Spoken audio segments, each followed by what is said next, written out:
नमस्कार मित्रों, आप लोगों का मेरे चैनल पे स्वागत है। तो आशा करते हैं कि आप सब लोग अच्छे होंगे, सब खुशमंगल होगा। तो आज को हम समझने का प्रयास करते हैं। आज का हमारा टॉपिक है, आप लोग जब भी कोई ज़िंदगी में काम करते हैं तो आपको ये लगता है कि सामने वाला आपकी मदद करने के लिए तैयार रहेगा हमेशा, पर ऐसा ज़िंदगी में एक्चुअली होता नहीं है। जब कोई आदमी किसी भी चीज़ पे, कोई भी परिस्थिति पे चोट खाता है या परेशान होता है या दुखी होता है या पीड़ित होता है या अपने अंदर से ही रूठ जाता है, तो बेसिकली वो ये नहीं समझ पाता है कि वो किससे मदद ले, अगर ले भी तो कितनी ले। और अगर वो मदद लेता है, सपोज दूसरे लोग मदद नहीं करते, तो उस सिचुएशन में आदमी जो है वो अंदर से टूट जाता है। उसको अपनी एहसास, अपनी असलियत, अपने अस्तित्व के बारे में पता चल जाता है कि जहाँ जो भी है वो लड़ाई स्वयं से है। अब जैसे कोई नया नया इंसान जो है वो जब स्ट्रगल करता है, शुरुआत में बहुत सारे लोग होते हैं, एक दिन ताली बजा देते हैं, इसके बाद भूल जाते हैं कि तुम भी कहीं एग्जिस्ट करते हो। फिर तुमको आदत लग जाती है कि जो लोग हैं वो तुम्हारी मदद करेंगे, तुम्हारे किसी भी काम को सराहेंगे, तुम्हारा हर जगह वाहवाही गुणगान यश करेंगे। और जब वो तुमको नहीं मिलता तो तुमको लगता है कि जो तुम ये काम कर रहे हो ये बेकार कर रहे हो, क्योंकि तुम्हारे अंदर ये थॉट्स पैदा हो जाता है कि यार मैं जो कर रहा हूँ उसमें लोग मुझे सम्मान नहीं दे रहे, मेरे को नाम नहीं मिल रहा, मेरे को पैसा नहीं मिल रहा, लोग मेरा सम्मान नहीं कर रहे।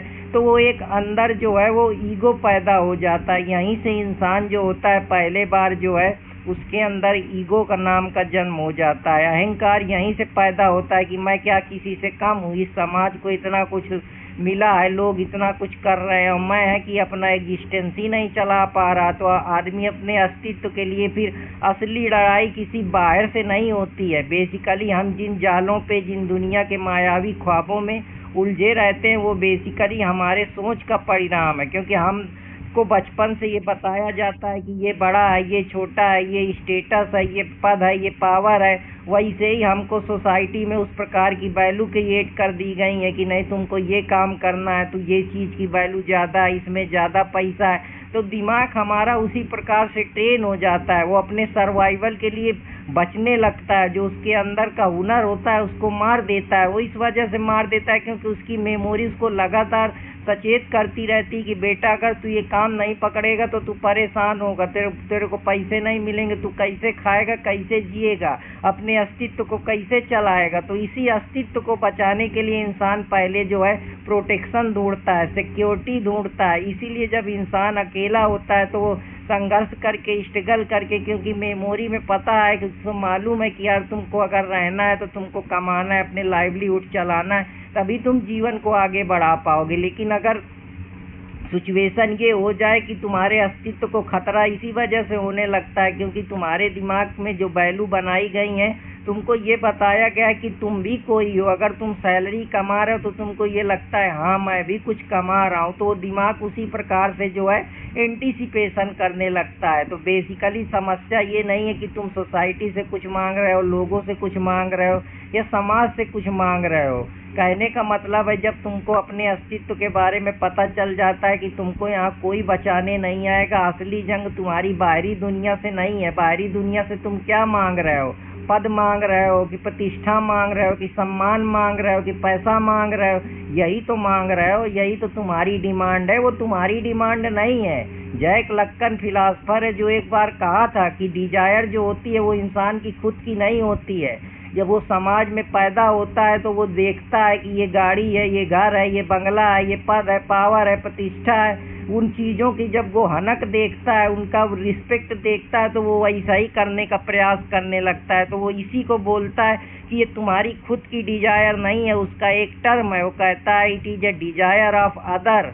तो ये डिजायर वही है जो तुम चाह रहे हो, जो तुम बनना चाह रहे हो, जो तुम्हारी आकांक्षाएं हैं, जो तुम्हारे जिस चीज को तुम पाना चाह रहे हो, जिस स्टेटस, जिस पावर, जिस पद प्रतिष्ठा के पीछे तुम भाग रहे हो। और यहीं से जो होती है कि इंसान जो होता है वो भेड़ चाल में चलना शुरू कर देता है कि फलाने के पास गाड़ी है तो मुझको भी चाहिए, फलाने इस नौकरी में तो मुझको भी ये करना है। पर वो कभी अपने आत्मज्ञान, अपने सेल्फ का रियलाइजेशन नहीं करता है कि उसको ये चाहिए क्यों, वो ये काम कर किस लिए रहा है। क्या वो इस काम से खुशी है या सिर्फ समाज को दिखाने के लिए, लोगों की ताली के लिए वो, और फिर जब तुम ताली के भूखे हो जाते हो तो वहाँ से तुम्हारी मानसिक गुलामी शुरू हो जाती है। तुमको लगता है कि तुम आज़ाद हो, पर वो तुमको चारों तरफ से जकड़ लेता है। फिलासफर, जो कि एक बहुत बड़े फिलासफर हैं जिनके बारे में मैं आप लोगों को बताने का प्रयास कर रहा हूँ, वो कहते हैं कि पावर जो है वो हर जगह है, पावर हर जगह है और वो इनविजिबल है। कहने का ये मतलब है, जैसे डॉक्टर है वो पेशेंट को कंट्रोल कर रहा है, लॉयर क्लाइंट को कंट्रोल कर रहा है, एजुकेशन माफिया बच्चों को कंट्रोल कर रहे हैं, पर दिख नहीं रहा है,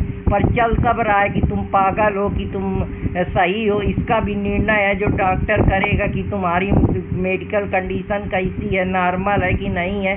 तो ये सब जो कॉन्सेप्ट है वो आपके जीवन में लगते हैं। विचारधारा यही है, कैपिटलिज्म कहता है अच्छा बनो, बेहतर बनो, पर समस्या ये है कि अच्छा बेहतर के चक्कर में तुम खुद ही अपने सर्वेंट, अपने गुलाम बन जाते हो। दूसरों को दिखाने के लिए दिन रात मेहनत करते हो, फिर टूट जाते हो। इसी को मलेशियन फिलासफर बाई चून हांग कहता है कि आज की जो सोसाइटी है वो पूरी तरीके से बर्न आउट हो गई है। लोग बड़े बड़े शहरों में काम करते हैं, लेकिन उनको सुकून क्यों, किस बात का क्यों नहीं मिलता है?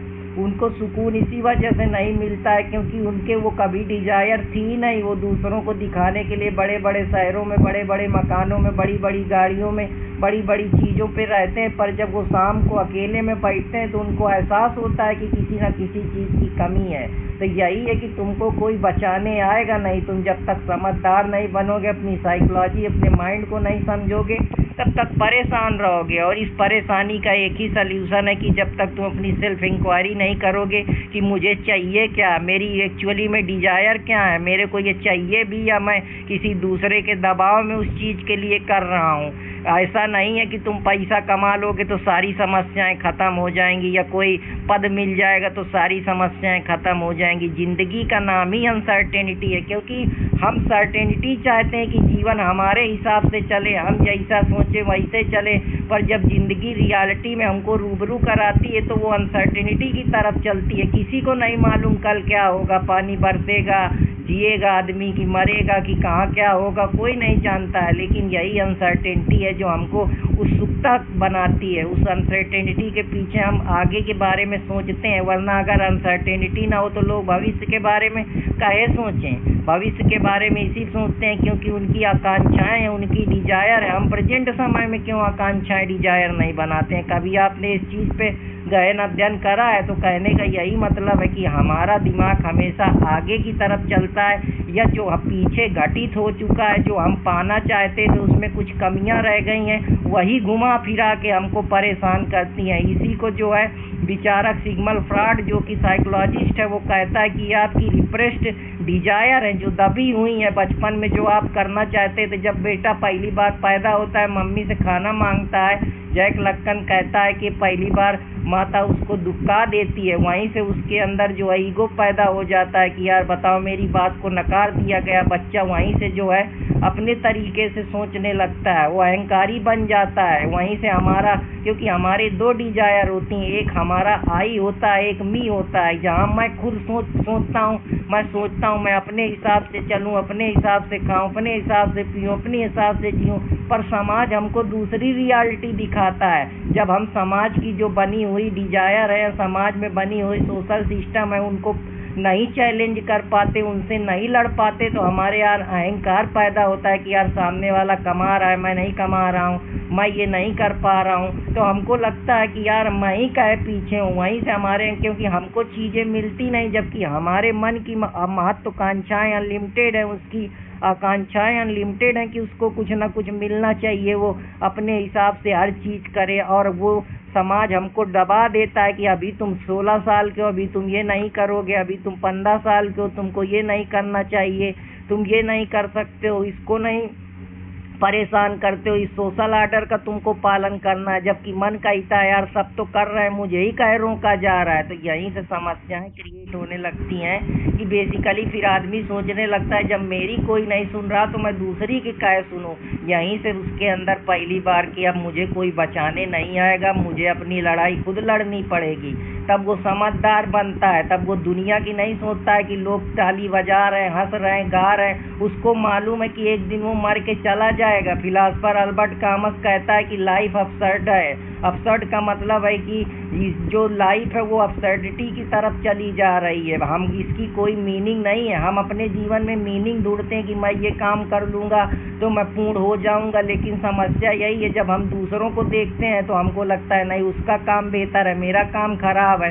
बात पैसे की नहीं है, बात इस बात की है कि तुमको दूसरों को देख के लगता है यार इसके लिए तालियां बज रही, मेरे लिए तालियां क्यों नहीं बज रही हैं। समस्या यहाँ से क्रिएट होती है और यहीं से जो है आदमी फिर समझने लगता है कि यार अब मुझे कोई बचाने नहीं आएगा, अब मुझे अगर लड़ूंगा नहीं, मैं अपनी आवाज़ नहीं खोलूँगा, अपनी बात नहीं रखूँगा तो मेरे को कहीं सम्मान नहीं, क्योंकि वो जो चीज़ें दूसरों को मिल रही वो उसको नहीं मिल रही, या उसको पद नहीं मिल रहा, स्टेटस नहीं मिल रहा, सम्मान नहीं मिल रही, रिस्पेक्ट नहीं मिल रही है, लोगों की तालियां नहीं मिल रही हैं, लोग उसको जान नहीं रहे हैं, उसकी स्टीम रिस्पेक्ट नहीं मिल रही है। इसी चीज़ के तो तुम भूखे हो और तुमको क्या चाहिए इस दुनिया से, यही चीज़ें तो चाहिए। और ये चीज़ें जब तुमको नहीं समाज देता तो तुम ईगो आ जाता है कि मैं ही ऐसा कहूँ, यहीं से तुमको लगता है कि अब मैं करके दिखाऊंगा कुछ भी हो। और इंसान तभी वहीं से अपनी लाइफ को एक नए नज़रिए से देखता है कि मेरे साथ ये हो गया, लेकिन अब मैं यहाँ से क्या कर सकता हूँ। जो कमज़ोर होगा वो टूट जाएगा, जो मजबूत होगा वो वहीं से कोई नई पीढ़ी, नई थिंकिंग और नई आइडियो के साथ वो आगे अपनी लाइफ को बढ़ाएगा। और कोई भी संघर्ष होगा उसको मालूम है कि जब एक दिन मर ही जाना है, सब खत्म ही हो जाना है, तो कहे ना मैं जो करना चाह रहा हूँ अपने मन का वो करूँ। अगर तुम दुनिया की सोचोगे तो दुनिया तो तुम ही नहीं इस सिचुएशन से जूझ रहे हो, हजारों लोग इस सिचुएशन से जूझ रहे हैं कि यार अब कोई बचाने नहीं आएगा। और जो क्योंकि जीवन में जो प्रकृति के हैं वो दो ही नियम है। प्रकृति ये नहीं देखती है कि तुम जी रहे हो कि मर रहे हो कि खा रहे हो कि पी रहे हो कि तुम्हारा चल रहा है कि नहीं चल रहा है। प्रकृति को सिर्फ दो काम आते हैं कि यहाँ जो आदमी लड़ जाएगा, सर्वाइवल कर ले जाएगा, वही जीतेगा। प्रकृति और दृष्टि का संसार यही है कि यहाँ सर्वाइवल और आगे कैसे जो है संसार चलता रहे, पृथ्वी चलती रहे, इसी पे डिपेंड है। तो इसके दो ही फंक्शन है, एक सर्वाइवल और एक रिप्रोडक्शन। इसके अलावा कोई तीसरी चीज नहीं जानता है, ये न्यूट्रल है, इसको फर्क नहीं पड़ता है कि तुमको लगता है कि तुमको लोग 100 साल याद रखेंगे, 1000 साल याद रखेंगे, 10 साल याद रखेंगे, पर समस्या ये है कि एक दिन तुम्हारी भी कहानी मिट जाएगी, तुम कुछ भी कर लो।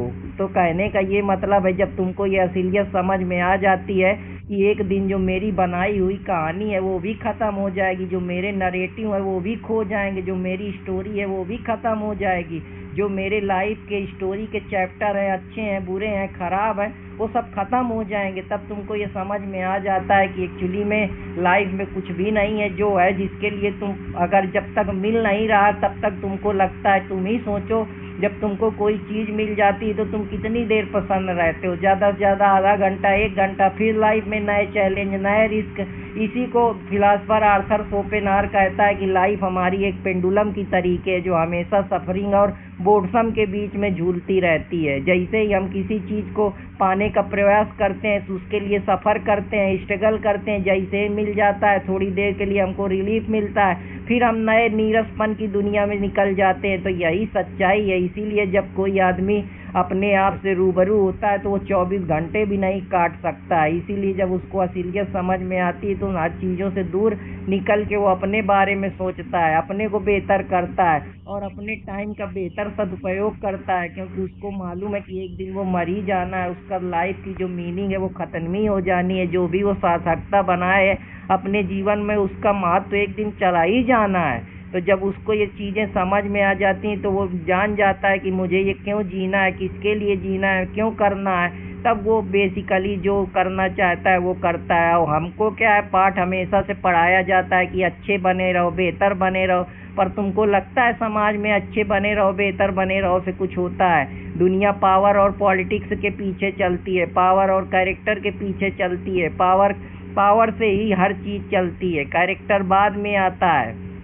बहुत अच्छे बने रहोगे तो भी बहुत खराबी है, बहुत सीधे बने रहोगे तो भी खराबी है। इसीलिए जब आदमी जान जाता है तो अच्छा बुरा सोच के पहले अपने को प्रोटेक्ट करता है, क्योंकि उसको मालूम है उसके ब्रेन में सर्वाइवल का वो भूत है कि यार अगर मैं यहाँ से नहीं निकला तो मैं तो मर जाऊँगा, मैं तो भूखों मर जाऊँगा। तब वो प्रयास करता है, उसको मालूम है कि दुनिया उसको कुछ नहीं देगी। जिनको तुम देख रहे हो उन्होंने पहले बीज बोया है, तब आज वो उस चीज़ का फल खा रहे हैं। तो मेहनत तो तुमको करनी पड़ेगी। जब भगवान जो राम है 14 बरस वनवास के लिए गए हैं, उन्होंने संघर्ष करा है, तो तुम इससे बच नहीं पाओगे। अगर तुम इस भ्रम में हो कि कोई आएगा तुम्हारा हाथ पकड़ेगा तुमको बाहर निकालेगा, तो शायद तुम अभी गलत हो। धीरे धीरे समझ में आएगा। तो आशा करता हूँ कि आप लोगों को अगर विक्टिम माइंडसेट होगा तो बस यही सोचोगे मेरे साथ क्यों हुआ, मेरी किस्मत खराब है, मैं कुछ कर नहीं सकता, दूसरे लोगों को जिम्मेदारी दे दोगे। लेकिन अगर तुम्हारा एजेंसी माइंड सेट है तो तुम सोचोगे मेरे साथ ये हुआ है, चलो तुम्हारा एक पेपर नहीं निकला है लेकिन कोई बात नहीं,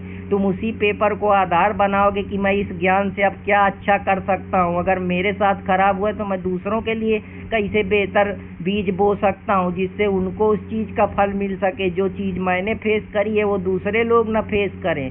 तो जब तुम इस चीज़ से बेहतर निकलोगे तभी तुम अपने निर्णय बदल पाओगे, अपनी थिंकिंग पे विचार कर पाओगे और एक प्रॉपर रेशनल माइंड के साथ तुम आगे बढ़ पाओगे और लोगों को भी सकारात्मक विचार के साथ, सकारात्मक सोच के साथ आगे ले जाओगे। तो यही है कि ये समस्या नहीं है कि तुम किसी चीज़ से पीड़ित हो या तुमको कोई बचाने आएगा, तुमको कोई बचाने नहीं आएगा, चलना तुम्ही को पड़ेगा। सहारा लो लोगे ज़िंदगी में, लेकिन जब जिम्मेदारी आएगी, अगर तुम किसी चीज़ की चॉइस कर रहे हो कि मुझे ये चाहिए, तो रिस्पॉन्सिबिलिटी के साथ, हमेशा फ्रीडम के साथ रिस्पॉन्सिबिलिटी भी आती है। विचारक जीन पॉल सर्ट्रे कहता है कि अगर तुमको आज़ादी चाहिए तो उसके लिए एक्ट भी करना पड़ेगा, बिना एक्ट के आज़ादी नहीं मिलती। अगर तुम प्रयास नहीं करोगे तो तुम कैसे निकलोगे। तुम चाहते हो कि मैं अपने हिसाब से जीऊँ, अपने हिसाब से खाऊँ, अपने हिसाब से घूमूँ, अपनी ज़िंदगी को अपने हिसाब से चलाऊँ, अपनी स्टीयरिंग से अपने को मैनेज करूँ, तो इस स्टीयरिंग के लिए प्रयास भी तो करना पड़ेगा, मेहनत भी तो करनी पड़ेगी, खुद से भी डिसीजन लेना पड़ेगा। हर बार तुम्हारे लिए पकी पकाई खीर या बैसाखी लेके तुमको कोई नहीं तुम्हारी मदद करने आएगा। इस बात को समझो। जब सोच बदलेगी तभी तुम डिसीजन ले पाओगे, तभी तुम्हारे कैरियर में ग्रोथ होगी, तब तुम कंपैरिजन के लिए काम नहीं करोगे। और जब इंसान कंपैरिजन छोड़ देगा तो वो जो स्वाभाविक करने के लिए पैदा हुआ है वही करेगा। सबसे बड़ी खराबी कंपैरिजन की है, क्योंकि हमारा माइंड जैसे ही कंपैरिजन करने लगता है वो ओवर थिंकिंग में चला जाता है कि फलाने के पास इतना है, लेकिन अगर देखो तो फलाने के पास कुछ भी, वो भी 24 घंटे में वही खा रहा है, वही पी रहा है, वही अनुभव कर रहा है। और वो कौन है कि उसके पास 200 करोड़ है तो वो 200 करोड़ खर्चा कर रहा है, वो तो बैंक में पड़े हैं, बाकी सब तो यही हो रहा है। पर हम किसी को है जो गार्ड मान लेते हैं कि अब यही सबसे बड़े विचारक हैं, यही सबसे बड़े फिलासफर हैं, इनके मुकाबले कोई है ही नहीं है। और फिर हम अंधी रेस में बिना सोचे समझे भागने लगते हैं। इसी को जर्मन फिलासफर अन्ना हेरेंडेंट बताती है कि फॉलो द बॉस ऑर्डर। कहने का मतलब कि एक बार बॉस ने ऑर्डर दे दिया तो हम उसके पीछे चल देते हैं, ये भी नहीं सोचते हैं, ना जरा सा दिमाग लगाते हैं। तो हिंसा भड़कती नहीं है, हिंसा भड़काई जाती है। इसीलिए क्रिमिनल लॉ में भी आप लोग देखते होंगे 144 की धारा है, 107, 116 के मामले हैं। ये सब कैसे होते हैं? दंगा हो गया, राइट्स हो गया, ये सब जब आदमी सोचना और समझना बंद कर देता है तब लोग इसी प्रकार का फायदा उठाते हैं। और कैपिटलिज्म वाले भी यही करते हैं। तुम्हारी विचारधारा को, तुम किसी बाबा के भक्त हो जाते हो, फिर उसके पीछे घूमने लगते हो बिना सोचे समझे, बिना जीवन को जाने हुए। तो और सदियों से जो है ये चला आ रहा है कि बाबा बनने का मतलब है कि टीका लगा लो और वो भगवा कलर पहन लो तो तुम बाबा बन जाओगे, क्योंकि तुम्हारे दिमाग में तुमको गार्ड नहीं चाहिए, तुमको वो इमेज चाहिए जो बिक रही है। और बाबा उसी का फायदा उठाते हैं। नहीं कहे बाबा इसे भी तो बना सकते हैं, वीडियो बैठ के आराम से कुर्ता पैजामा की जरूरी है कि राजशाही व्यवस्था चाहिए उनको। तो ये सब तरीके हैं, ये सब चीज़ों से थोड़ा बचिए, समझदार बनिए। और तुमको कोई बचाने नहीं आएगा, तुम अपने दर्द को, अपने होप को बढ़ाते हो। एक फिलासफर है जो बताता है कि होप जो है वो फ्यूचर को आगे टालती रहती कि हाँ सब अच्छा हो जाएगा, सब अच्छा हो जाएगा, पर एक्चुअली में जो होना है वो तो हो ही रहा है। नहीं तो कहने का ये मतलब है, इस बात को समझिए। मैं किसी पर्सनली किसी जाति, धर्म, मजहब को कमेंट नहीं कर रहा हूँ, मैं एक बात बता रहा हूँ कि आप समझिए इस चीज़ को कि कैसे आपकी साइकोलॉजी, आपके माइंड के साथ खेला जाता है। ऐसे कैपिटलिज्म वाले कहते हैं be good, be smart, be productive, be intelligent. फिर इसके बाद इंटेलिजेंट के चक्कर में, स्मार्ट के चक्कर में तुमको पीस लेते हैं, 8-8, 10-10 घंटे काम करते हो। इसके बाद शाम को देखते हो कि यार मैं ये काहे कर रहा हूँ, फ्रस्ट्रेट होते हो, बर्न आउट हो जाते हो। इसी को कहता है कि वो इंटरलाइज तुमको कैपिटलिज्म करानी है। जो आदमी तुम नमक खाओगे उसके खिलाफ थोड़े बगावत करोगे। तो कहने का यही मतलब है। तो दुनिया ऐसे ही चल रही है। जब समझ में आ जाती हैं चीज़ें तो इंसान शांत हो जाता है, जब तक नहीं समझ में आती तब तक वो परेशान होता है। तो आशा करता हूँ कि आप समझे होगे कि आपको कोई बचाने नहीं आएगा। इसलिए उठो, लड़ो, संघर्ष करो, यही जीवन है और इसके अलावा कुछ नहीं धरा है। सब कहने की बातें हैं। तो फिर मुलाकात होगी तो कोई नए ब्रूटल टूट के साथ। तब तक अपने दोस्त अर्पित कुमार इलाहाबादिया को इजाज़त दीजिए। जय हिंद दोस्तों, जय भारत।